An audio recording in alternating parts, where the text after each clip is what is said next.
आदमी का जिस्म क्या है, जिस पे शैदा है जहां। एक मिट्टी की इमारत, एक मिट्टी का मकान। खून है गारा जिसमें, ईंट है हड्डियां, चंद सांसों पर टिका है ये ख्याली आसमां। मौत की पुरजोर आंधी इससे जब टकराएगी, ये इमारत एक दिन खाक में मिल जाएगी। मृत्यु के बारे में लोग बड़े भयभीत रहते हैं, इसीलिए राजर्षि अमोघ वर्ष प्रश्नोत्तर रत्नमालिका में प्रश्न कह रहे हैं, कस्मात् भयमिह, किससे जो है प्राणी भयभीत रहता है। तो उसमें कहा मरणात्, मरण से सबसे ज्यादा प्राणी भयभीत रहता है। भय एक नौकसाय है जिसमें कई प्रकार के भय होते हैं। जिनागम में 7 प्रकार के भयों का वर्णन किया है। एक होता है इहलोक भय, इस लोक में कैसे जीवन का यापन करेंगे, उसमें भी जो है भय की स्थिति बनती है, वो इहलोक भय कहलाता है। जो लोग परलोक में विश्वास करते हैं, परलोक में मर करके कहाँ जाएंगे, उस संबंधी भी भय बना रहता है। कुछ लोगों के लिए कि ऐसी कोई सुरक्षित जगह रहे जहाँ पर हम मृत्यु से बच जाएं, लेकिन ऐसी कोई जगह नहीं है, तो वो अगुप्ती भय कहलाता है। एक अत्राण भय होता है जिसमें कोई ऐसा व्यक्ति रहे जो हमें बचा ले। फिर एक भय होता है वेदना भय, शरीर में व्याधि हो जाती है, उसके माध्यम से जो पीड़ा का भय बना रहता है वो वेदना भय कहलाता है। एक होता है आकस्मिक भय, अचानक कुछ घटना न घट जाए। और आखिरी भय के रूप में मरण का भय, जहाँ भय नौकसाय का जब उदय होता है, उदीर्णा होती है, पूर्व में जीव ने उस भय नौकसाय का बंधन किया है। जो जीव दूसरों को बहुत भयभीत करता है, स्वयं भयभीत रहता है, उसके लिए भय नौकसाय का ज़्यादा प्रकोप रहता है। कई लोग रहते हैं छोटे छोटे बच्चों को डराते रहते हैं, तुम ऐसा नहीं करोगे तो भूत आ जाएगा। तो ऐसे उन बच्चों को डराने से वहाँ पर अपने लिए भय नौकसाय का बंध तीव्रता से होता है। कैसे कैसे भय लोगों को संसार में होते हैं। कई लोगों को पानी को देख करके भय उत्पन्न होता है, कई लोगों को अग्नि से भय उत्पन्न होता है। एक विदेश का सिंगर था माइकल जैक्सन, उसको हवाई जहाज में बैठने पर जब वो प्रारंभ होता था, उड़ना प्रारंभ करता था, उस समय में उसकी देखने लायक हालत होती थी। उसको बहुत बच्चों जैसा डर लगता था। कुछ लोगों को ज़्यादा ऊंचाई पर जब पहुंच जाते हैं, वहां से उनको भय लगता है। तो भय तो एक नौकसाय है, और वो किसी किसी के लिए एकांत स्थान में उसकी उदीर्णा हो जाती है। द्रव्य क्षेत्र काल भाव के निमित्त से उसकी स्थिति अलग अलग रहती है।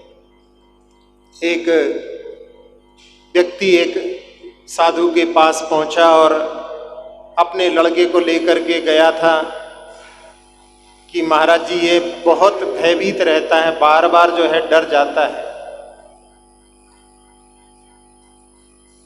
उन्होंने बताया कि ऐसा करो, उसके लिए कोई मंत्र आदि बतलाया और उसको उसके पिता ने एक लॉकेट में रख करके उसको पहना दिया। कुछ दिनों के बाद में फिर वो आया, कहने लगा कि महाराज जी अब इसको एक नया भय प्रारंभ हो गया है कि ये मेरा लॉकेट ना खो जाए।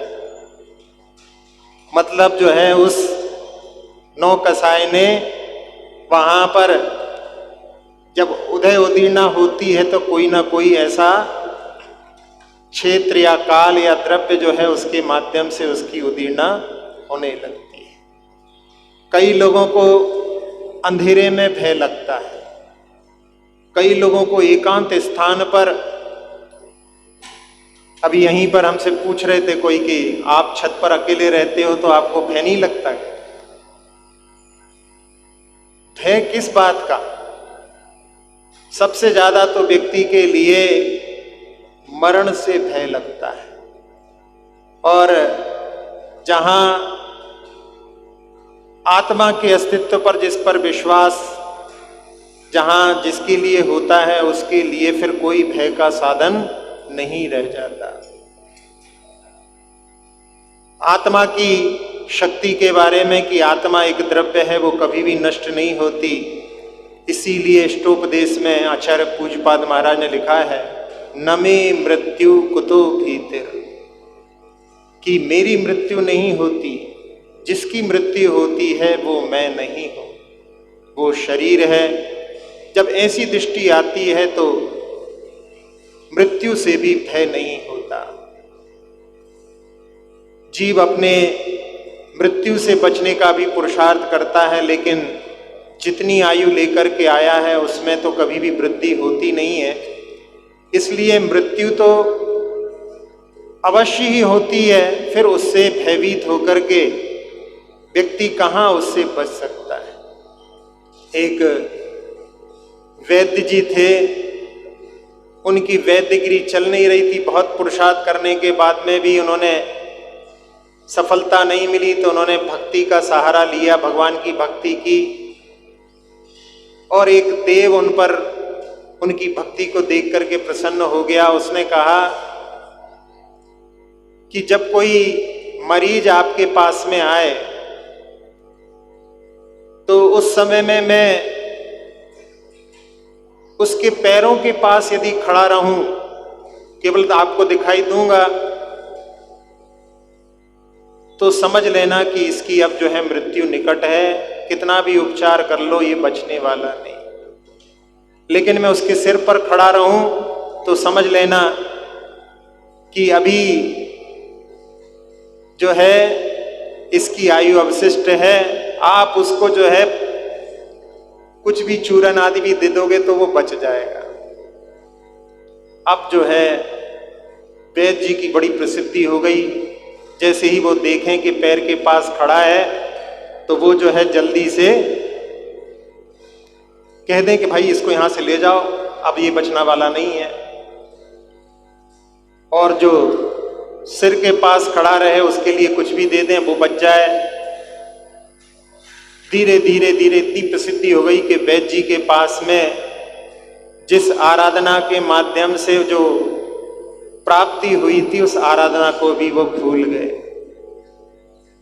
और एक दिन ऐसा आया कि उन्होंने देखा सुबह सुबह उठ करके कि वो देव इनके ही पैर के पास खड़ा हुआ है। कौन यहां पर शाश्वत होकर के आया है? ये तो ऐसा सोच रहे थे कि हम सबका जो है रोग दूर करते रहें, अपनी भी कभी आयु पूर्ण हो गई उसका कोई ख्याल ही नहीं था। जब इन्होंने देखा तो इन्होंने अपनी खाट पर जो है अपनी पोजीशन बदल ली, सिर को उसकी ओर कर दिया। अब वो देव तो देव था, उसको कहां देर लगती है, वो जरा में जो है इनके पैर के पास फिर पहुंच गया। फिर इन्होंने पुरुषार्थ किया। अब इनकी बार बार जो है खाट पर इधर से उधर हो रहे हैं। घर वालों ने देखा, न जाने कौन सी बीमारी इनको लग गई है। उन लोगों ने सोचा कि अब ऐसा करो, इनको खाट पर अपन बांध देते हैं। अब खाट पर बांध दिया और वो पैरों के पास खड़ा हुआ, मुस्कुराता है वो देव।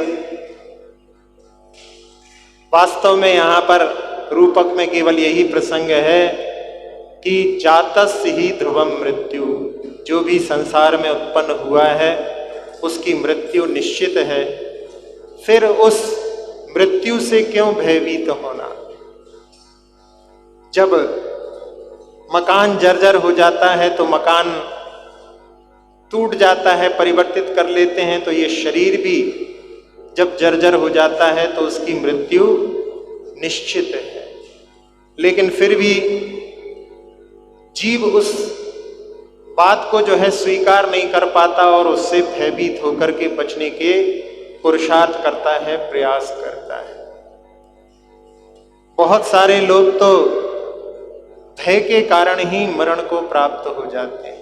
आप लोगों ने अभी कोरोना में देखा होगा, जो लोग उस बीमारी से बचकर के आगे निकले हैं वो जरूर अच्छे मनोबल वाले होंगे, और जिनका भी मनोबल डावाडोल हुआ नहीं कि उस बीमारी ने उसको ग्रसित कर लिया। एक महामारी ऐसी ही एक जा रही थी, किसी दार्शनिक से पूछा कि कहाँ जा रही हो, तो उसने कहा कि वहां पर 500 लोगों को लेने के लिए जा रही हूं। और जब वो लौटी तो देखा 10,000 लोगों को लेकर के जा रही थी। तो उन्होंने पूछा क्यों, तुम भी झूठ बोलने लगी? कि नहीं, मैं तो केवल 500 को ही लाई हूं, 9,500 तो भय के कारण मेरे साथ आ गए। जहां सम्यक दृष्टि जीव जो होता है, जिसके लिए निसंकित निर्भय आचार्य कुंद कुंद स्वामी ने भी समय सार में कहा है, सम्मा दिट्ठी जीवा निसंका निर्भया होंती तेण। भय से रहित होता है, 7 प्रकार के भयों से मुक्त होता है। इसीलिए संलेखना का जो प्रकरण अपने जीवन में वही अपना पाता है जिसको कि आत्मा के अस्तित्व पर, आत्मा की शाश्वतता पर विश्वास होता है। नहीं तो व्यक्ति आखिरी तक अपने बचाने के पुरुषार्थ में लगा रहता है। एक मूर्तिकार था जो मनुष्य की हूबहू मूर्तियां बनाता था। वृद्धावस्था में उसने सोचा कि मैं अपने आप को बचाने के लिए कुछ पुरुषार्थ करूं, तो उसने अपनी ही 10 मूर्तियां बनाई। और उसके मन में ऐसी धारणा थी कि कोई यमराज होते हैं, वो लेने आते हैं, जब वो लेने आएंगे तो मैं इनके पास बैठ जाऊंगा तो मुझे पहचान नहीं पाएंगे इन मूर्तियों के साथ में।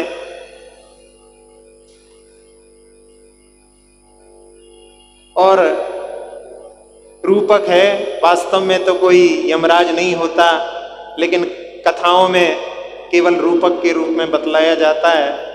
तो जब वो यमराज वहां पर पहुंचा तो उस समय वो मूर्तिकार उनके बीच में बैठ गया। अब वो यमराज वहां पर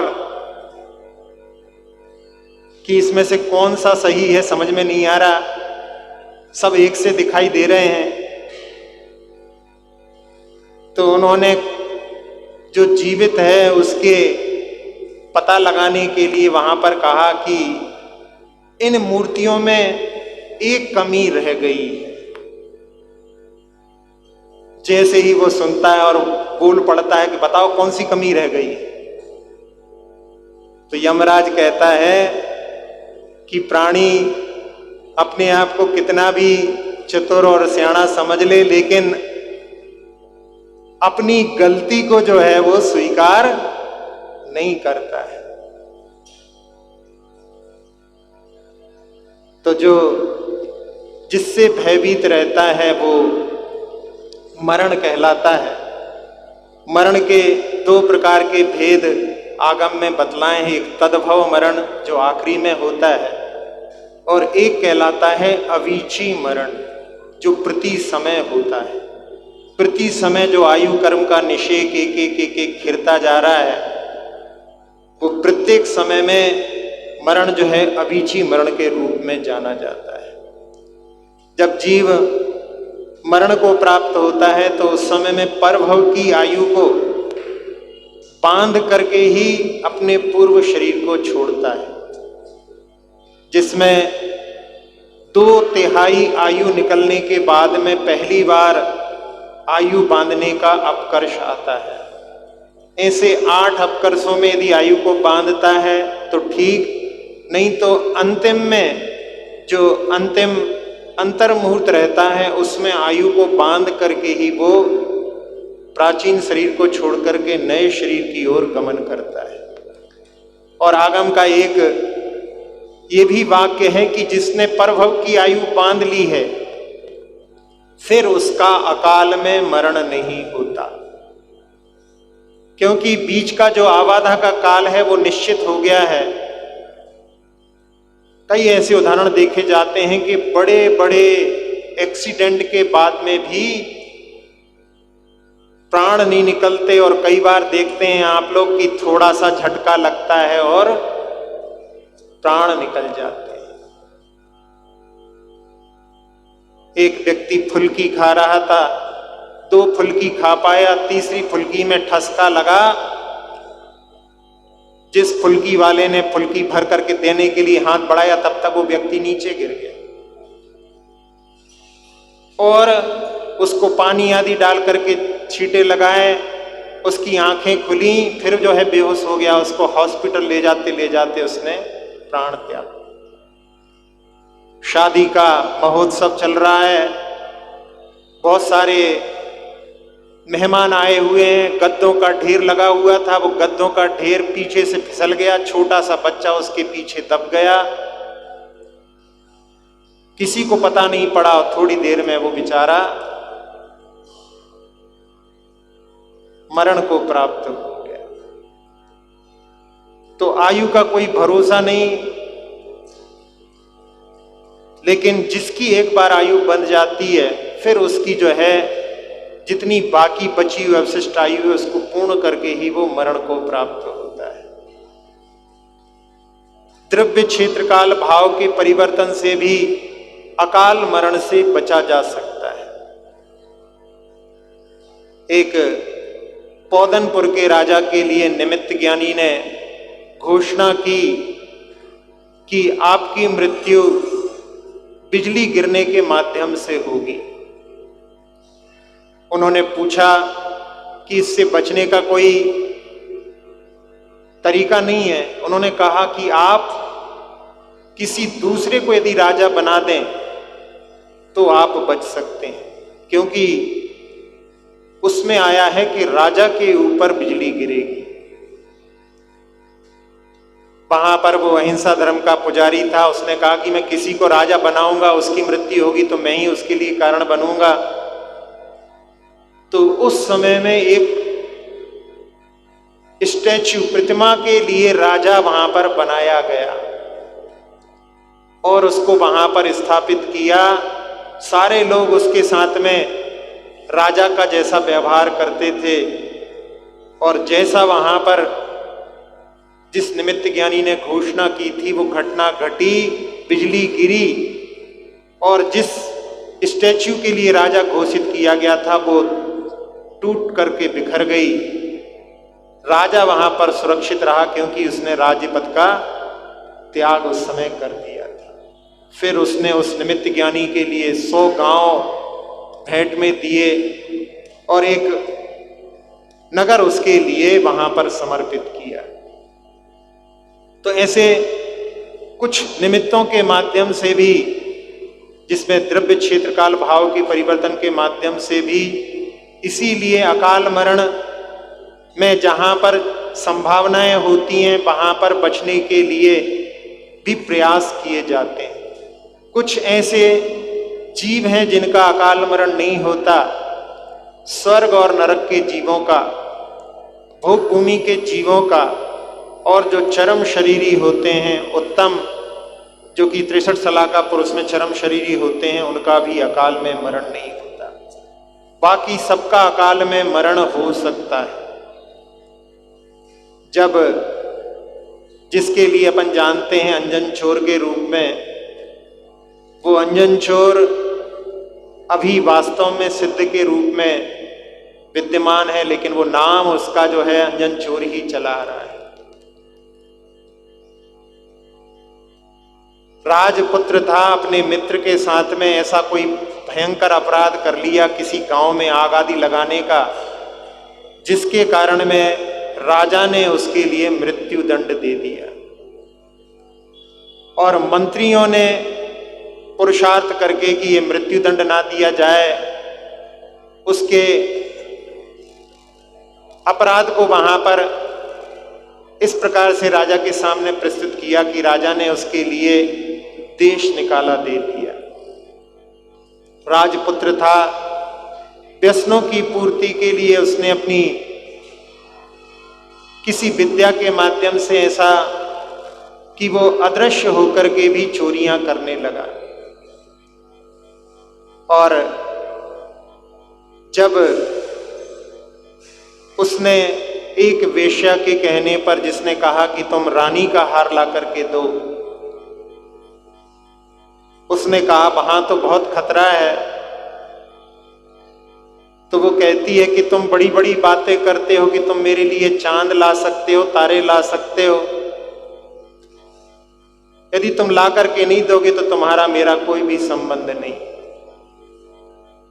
और वो चने के झाड़ पर चढ़ करके वहां पर पहुंच जाता है और चोरी करके जब भागता है तो स्वयं तो अदृश्य था, लेकिन उस हार के माध्यम से उसके पीछे पुलिस पड़ जाती है। भागते भागते वो एक जंगल में जाकर के देखता है, एक दृश्य उसको दिखलाई देता है जहां पर एक बट वृक्ष के ऊपर एक युवा जो है बार बार चढ़ रहा है, बार बार उतर रहा है। ऊपर जाकर के जैसे ही नीचे देखता है उसके लिए भय उत्पन्न होता है, नीचे उतर जाता है। उससे पूछता है क्यों भाई, क्या कर रहे हो? वो बोलता है कि मेरे पिता ने मुझे एक विद्या सिद्ध करने के लिए बतलाई है, लेकिन नीचे के जो खतरनाक पहने पहने हथियारों को देखता हूं तो मुझे भय उत्पन्न होने लगता है। उसने पूछा कि ये विद्या तुम्हारे पिता के पास में कैसे आई? तो उसने कहा कि मेरे पिता अष्टमी चतुर्दशी को शमशान में जाकर के तप करते थे। एक बार दो देव उनकी परीक्षा के लिए आए, उनके ऊपर बहुत उपसर्ग किए, वो चलायमान नहीं हुए, तो वो उनके लिए विद्या दे गए और कह गए कि यदि कोई दूसरा उसको सिद्ध करना चाहे तो इस विधि से उसकी सिद्धि होगी। उन देवों के बारे में भी कि वो देव पूर्वों में एक राजा का पुत्र था और एक पुरोहित का पुत्र था। दोनों ही व्यसनों के कारण अपने राज्य से निष्कासित हुए और हस्तिनापुर नगरी में पहुंचे। जहां पर वो ठहरे हुए थे वहीं पर पास में जिनालय था और वहां पर एक साधु महाराज का उपदेश होता था। राजपुत्र जैन धर्म के पूर्व के बचपन के संस्कार थे तो वो प्रवचन को सुनने लगता है। तो पुरोहित का पुत्र उससे कहता है कि यदि तुम्हें जिंदगी के मजे लूटने हैं तो इन दिगंबरों से दूर रहना, लेकिन पूर्व के संस्कार के कारण में वो उपदेश को सुनता है और उनके उपदेश में कुछ बातों को वो स्वीकार कर लेता है, जिसमें रात्रि भोजन के त्याग की बात थी। जिस फल के बारे में जानकारी ना हो, अजान फल को भी नहीं खाना, ऐसे कुछ उसने नियम ले लिए। और ऐसी स्थिति बनी कि वो जिन्होंने रात्रि में भोजन किया था उसमें कुछ विष मिला हुआ था, सारे के सारे बीमार हो गए। ये बचा रहा, जिसने फलों को खा लिया था जिसके बारे में जानकारी नहीं थी, तब भी इसकी रक्षा हुई, तो इसके मन में धर्म के प्रति श्रद्धा बढ़ गई। एक दिन जाकर के उसने महाराज से निवेदन किया कि क्या मैं भी अपने जीवन का कल्याण कर सकता हूं। महाराज ने कहा कि यदि पापों का त्याग कर दे तो पापी व्यक्ति भी संसार से पार हो सकता है। और उसने दीक्षा धारण कर ली। इधर उसका जो मित्र था उसने जाकर के तापसी के व्रत ग्रहण कर लिए। पहले तो उसके पास गया था, उस समय में वो सामायिक कर रहा था, उससे बात नहीं की तो उसने रुष्ट होकर के दूसरी जगह दीक्षा ले ली। जब उसको पता पड़ा कि मेरे मित्र ने तापसी के व्रत ग्रहण कर लिए, उसको समझाता है लेकिन वो मानता नहीं है, और दोनों ही अंत समय में अपने शरीर को छोड़ करके इन्होंने सम्यक तप किया तो जाकर के 16वें स्वर्ग में महर्दिक देव हुए, और वो खोटे तप करके मर करके व्यंतर जाति के देवों के यहाँ पर वाहन जाति का देव हुआ। और अष्टानिका का पर्व आया तो नंदीश्वर के जिनालयों में आपस में उनका मिलन हुआ। चर्चा हुई, पहचानते हो? कहले हाँ पहचानते। उन्होंने कहा कि देखो तुमने खोटा तप किया था, उसके कारण में वाहन जाति के देव बने हो, दूसरों का भार उठाते हो। फिर भी वो कहता है कि नहीं, मिथ्यात्व के प्रति ऐसी दृढ़ धारणा थी कि वो उसको वहां पर स्वीकार नहीं करता। फिर कहते हैं कि चलो परीक्षा करते हैं। तो एक तापसी के पास पहुंचते हैं, दोनों पक्षी का रूप बना करके, और जहां पर मादा जो है नर से कहती है कि तुम दूर जा रहे हो, लौट करके आओगे कि नहीं आओगे। तो उस समय में वो कहता है कि यदि मैं लौट करके ना आऊं तो इस तापसी के जैसे पाप को मैं प्राप्त करूं। जैसे ही वो तापसी सुनता है तो उस पक्षी को पकड़ने के लिए प्रयास करता है। वो पक्षी उड़ करके ऊपर बैठ जाता है, और उस समय वो समझता है कि ये लोग बोल रहे हैं यही भगवान है, उनके नमस्कार करता है और उनसे पूछता है कि मेरा क्या ताप है, मेरा क्या पाप का कारण है। तो वो कहते हैं कि देखो वेदों में लिखा है कि जिसकी संतान नहीं होती उसकी जो है उत्तम गति नहीं होती, अपुत्रस्य गतिर्नास्ति। इसलिए जब तक तुम्हारा विवाह नहीं होता, संतान नहीं होती, तब तक तुम जो कर रहे हो ये सब मिथ्या है। तो उस समय में वो तापसी व्रतों को छोड़ करके जा करके अपने लिए कन्या का चयन करता है, विवाह करता है। तो यहाँ पर वो बतलाते हैं कि देखो इन बातों में आकर के उसने, और फिर उस समय में कहा कि साधुओं की बात क्या, श्रावक का भी यदि तुम परीक्षा कर लो। तो उसने आकर के हमारे पिता के ऊपर उपसर्ग किए, और वो जब चलायमान नहीं हुए तो उनको वो विद्या दे करके गया। यहाँ अंजन चोर सोच रहा है कि पीछे राजा की जो है सैनिक लगे हुए हैं, मृत्यु निश्चित है, राजा के यहाँ पर चोरी की है। अब इस समय में जो कि व्रती है वो क्यों मिथ्या बोलेगा। ऐसे भावों से उसने सोचा कि मरना निश्चित है, तो क्यों ना इस धर्म के क्षेत्र में यदि अपन कार्य करते हैं, इसमें जो है मुक्ति का मार्ग मिल सकता है। ऐसा सोच करके वो कहता है उससे कि लाओ भाई मैं प्रयास करके देखता हूं। और उस पर चढ़ करके जहां महामंत्र के लिए बताया गया था कि इसका पाठ करते हुए सीके में जो बंधे हुए हैं उसको काटना है रस्सियों को, और चढ़ता है ऊपर। और उस समय में बहुत लंबा समय हो गया है, उस मंत्र को भी वो विस्मृत हो जाता है। और उस समय में आणम ताणम कछु न जानम सेठ बचन परमाणम, सेठ के वचनों पर श्रद्धा की वो सेठ जो कि व्रती है वो क्यों झूठ बोलेगा। और ऐसे भावों से वहां पर एक ही बार में सारे रस्सियों को काट देता है। जमीन पर गिरने के पहले ही विद्या उसको झेल लेती है और कहती है स्वामिन क्या आज्ञा है। तो उस समय वो कहता है कि जिसने इस विद्या के लिए हमारे लिए मतलब एक कारण बना है, वो सेठ उसके पास ही ले चलो। और वो सेठ जी उस समय में मेरू के वनों में वहाँ पर आराधना करने के लिए गए हुए थे। जब वो वहाँ पर लेकर के जाती है, उस समय सेठ जी के पास पहुँच करके वो उनको नमस्कार करता है। पास में ही साधु रहते हैं, तो वो कहते हैं कि पहले साधु को नमस्कार करो।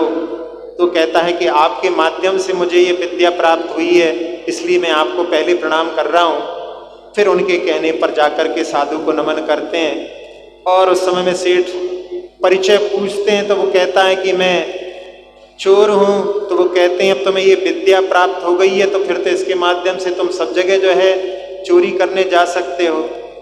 वो वहाँ पर मन में जो है लज्जा के भाव लेकर के हाथ जोड़ करके बोलता है कि मुझे इसके माध्यम से धर्म के प्रति और प्रगाढ़ श्रद्धा प्राप्त हो गई है, आप तो मुझे मुक्ति का मार्ग बतलाओ। सेठ जी वहाँ पर कहते हैं कि हम तो दीक्षा लेने जा रहे हैं, ये मुक्ति का मार्ग तुम भी स्वीकार कर। और उस मेरू के केसर वन में वहाँ पर दीक्षित हो जाते हैं और वहीं पर तपस्या करके उन्होंने निर्वाण को प्राप्त कर लिया।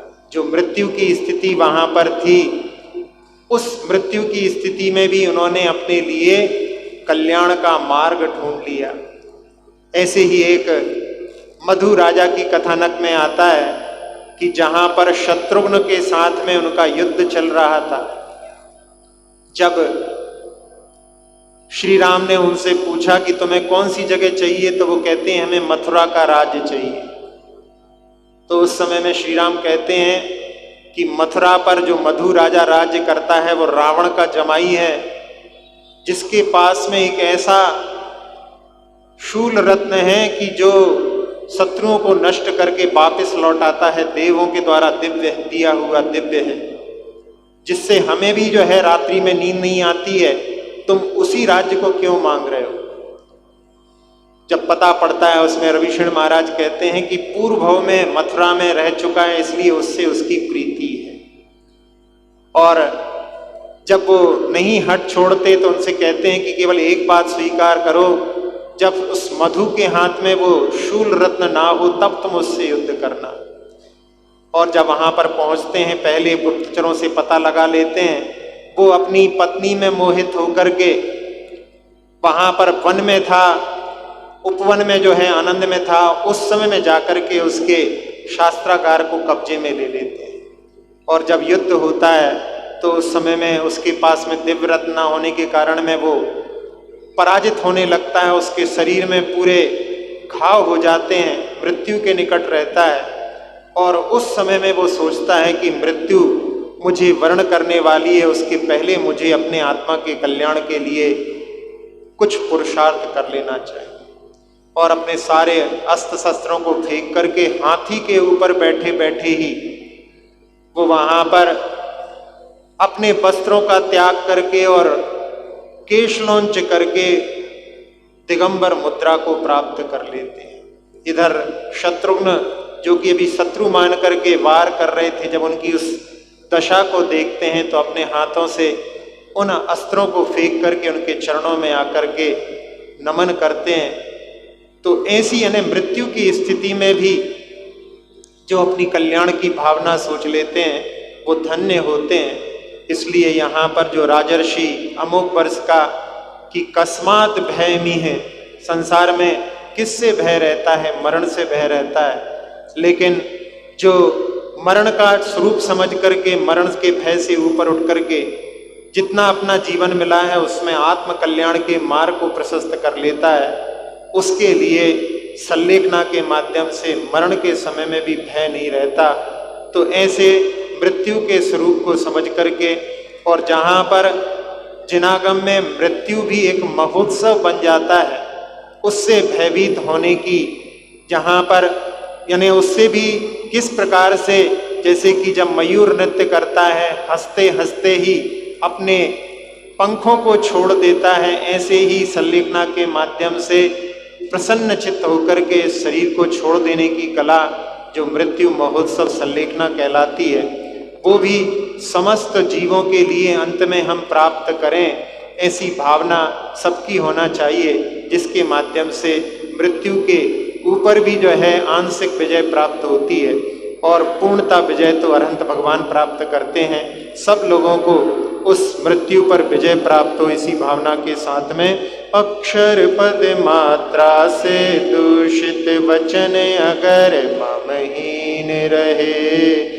और प्रमाद कषाय के वश में सम्यक अर्थ विलीन किए।